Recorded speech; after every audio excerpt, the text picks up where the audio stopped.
Hello and welcome to another album analysis. In today's video we're looking at the newly released 6th studio album from the band Emarosa titled Sting. The band certainly have been going down the rabbit hole of musical genres with every single release. Initially starting out as a bit of a metalcore band, they would gradually make the change into rock, then moving into indie rock, and now we're going full pop synth. So quite the change the band have gone through, and this is due to possibly a couple of reasons. First of all, the changing in vocalists. They had a couple to start with before settling on Johnny Craig, and he was actually also involved with a lot of the early work from Dance Gavin Dance, and then eventually he would leave and they would pick up Bradley Walden, who's been their vocalist for quite some time now, and the band would stick with this rock style, but over time they've really just found that they don't feel like they can do anything else with that genre. Then they moved into indie rock with Peach Club, their previous album, and this new one, Sting, really does have just a complete 80s vibe to it, with lots of use of synths and other electronic elements. This album is really going to revolve around one concept, and that is the idea of relationships. So will it be love drunk or will it simply be a bad romance? Let's take a look at it track by track. Opening the album we do have Preach, which has this very Michael Jackson inspired opening, just in the styling of the music as well, and also these little creative flicks that Bradley Walden does like to put on some of the ends of the words, really just imitating that style from Michael Jackson quite well. The track is very synth laden and quite a laid back sound as well, so we do get an introduction to how exactly this album is going to sound, definitely seeing a change away from the very guitar focused Peach Club and moving more towards those electronic elements.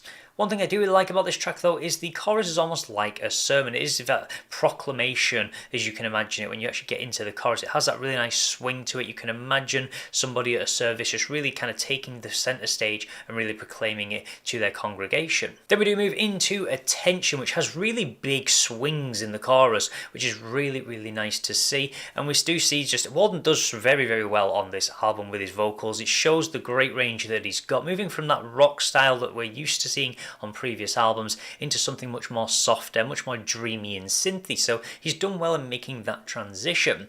We do also have some very good layering on the vocals as well. We've got a choir in the background of it, and this song very much does give off a George Michael Freedom kind of feel to it, especially heading into the chorus and towards the end of the track, just due to the layering on the choir vocals behind. It does give that essence of freedom massively, and it's something you probably pick up on almost straight away. Then we do move into Stay, which is probably one of the only tracks where the bass feels super prominent on this track. It really does give it a nice backbone to the actual song itself, and the music really does complement the vocals. They don't really override it, but they just kind of settle just subtly underneath it. Don't really get to that level where they're really just drowning it out. So that is quite good in terms of the layering that they've done with a lot of the instruments. But I did feel Stay was actually probably one of the weaker tracks on the album. It just didn't feel as memorable, despite being released as a single, as some of the other tracks that they have included. Then we do move into Cinnamon, which has the opening lyric, 80s baby, my love is religion. This just ties in pretty much everything on this album. This should have probably been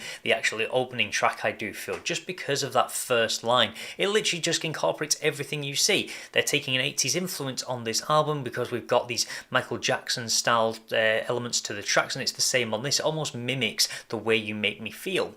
Baby, my love is religion. Also, we've got these two ideas of the idea of religion, which has been kind of shown through Preach, and also the chorus style layering of the vocals on Attention. And we've also got the fact that this entire album is pretty much about relationships and love, so it kind of would have sat quite well as that opening track. That first lyric, straight away they're telling you what this album is all about, so maybe could have done with putting that at number one, but outside of that it's a fairly strong track. It does have this really interesting Tears for Fears style guitar solo towards the end, which sounds like it's out of Everybody Wants to Rule the World, so really just incorporating some of these 80s elements really well. Heading into the midpoint of the album we do have Forgiveness, which has this nice soft guitar open and also these very bassy electronic elements, which is quite a weird contrast to throw together with the two really combining. A couple of interesting lyrics though, one of the main ones, and crucify this man again. Now given the title is Forgiveness, it goes back to the idea of Jesus being crucified for our sins, asking for forgiveness, so I like that the lyrics do tie in quite well with the title,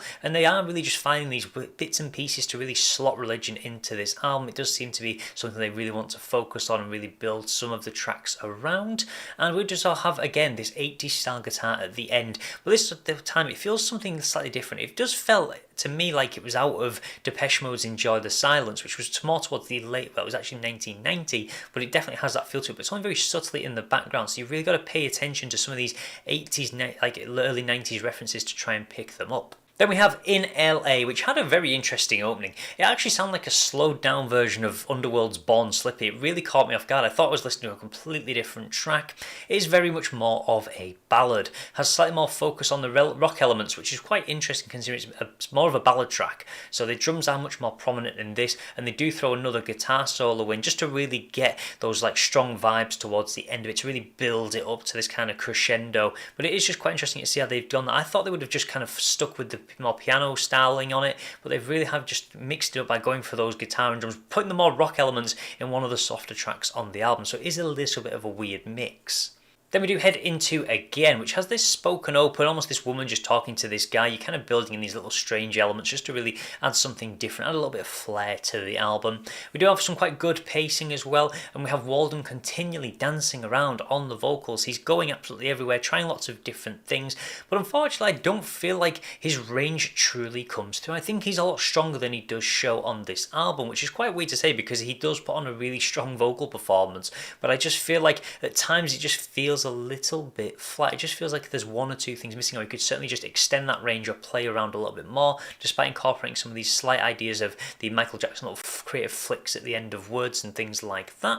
We do also have another guitar solo just thrown in towards the end, something they really seem to have put focus on. It's almost like they wanted to include some kind of rock element, but they were like, let's just put it on the last 30 seconds of the song, and at times it doesn't feel like it truly fits with some of the styling they've got going on, because it just feels like a bit of an afterthought at times.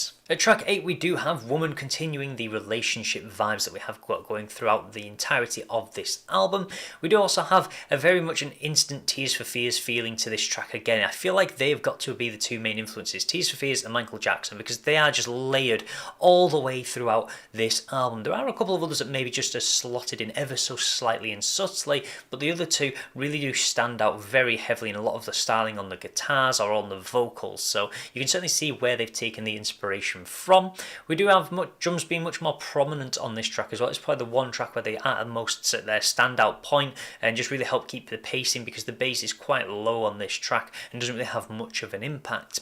We do also have more layered vocals as well. They don't throw it onto every track. There are only certain ones that they really make use of it, but they certainly do. When they actually do use it, it is quite a strong effect that it does give off. But again, adding to that religious idea, you've got a lot of harmonies and stuff in things like churches and places like that, so giving that element, I'm surprised they haven't used maybe more of it in times to really just add a bit more power to the album. Racing in at track 9 we do have Rush, which has this strong sway to it and a lot of lyrics revolving around the idea of rushing, put your foot on the gas and really just kind of taking things at a very quick pace, something that many relationships do kind of go through that phase at times, where people, especially people that are in and out of relationships constantly, because they often try to move things along too quick. So quite a faster track as well, and just to really mimic that idea of rushing. It wouldn't work if it was a slow track, because it'd just be a complete two polar opposites that wouldn't make sense when they put together. So I like they've thought about the pacing on this track. Even though it has this much more sway-esque style to it, it does have some good pacing on the vocals and the instruments that really just keep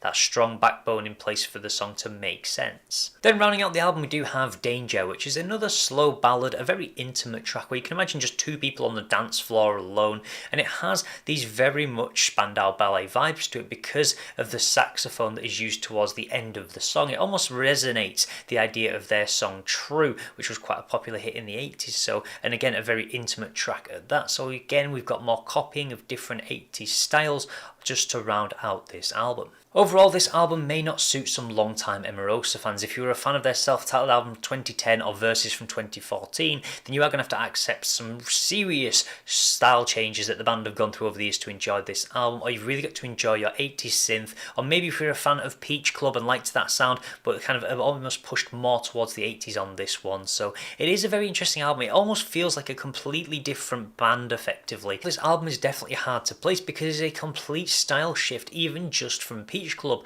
A lot of the strengths that we did see in that album with the strong use of guitars and everything else is gone in way of synth, so I kind of have to look at this as a standalone album, and even then I don't think it's particularly the strongest album. It's not weak by any means. I mean, the vocals are really strong from Bradley Walden. They could potentially at times be a little bit stronger, and because he has the ability to play around much more I think than he does on this album.